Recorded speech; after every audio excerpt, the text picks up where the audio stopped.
Donc nous avions parlé des lois concernant la synagogue et le comportement exemplaire qu'on doit avoir dedans.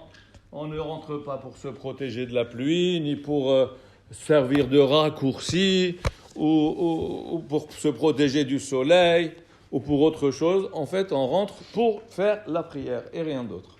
Alors, certains autorisent, par exemple, de faire, vous savez, la coupe des enfants, parce que quelque part, c'est aussi une mitzvah. Bon, nous, on n'a pas de problème, parce que grâce à Dieu, on a une belle salle en bas, donc on n'a pas à le faire à la Sina, mais en cas de nécessité, c'est possible.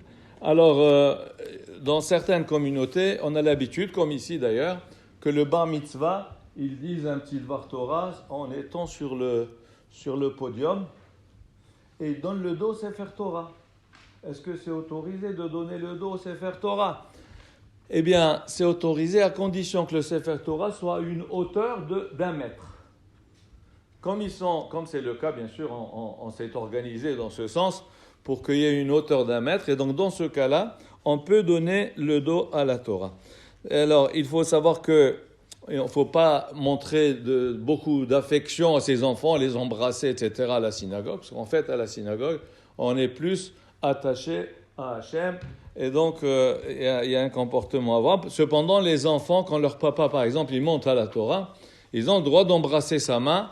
Ça, c'est par kavod, par respect. Voilà. Ah, tu as appris à traduire.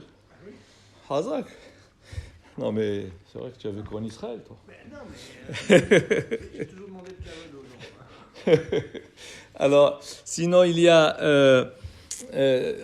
est toléré d'étudier, par exemple, une langue étrangère. Si, par exemple, les enfants, ils étudient de la Torah, et puis après, ils veulent rester pour apprendre une langue ou pour travailler à la synagogue. S'il n'y a pas d'autre endroit, ça peut être toléré parce que ça leur permet quand même d'être à la synagogue ensemble et d'étudier ensemble.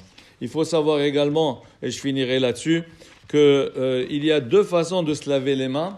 Le matin, bien sûr, avec le kéli, on prend le kéli, l'ustensile à la main droite, on le remplit, ensuite on le passe à la gauche et on verse.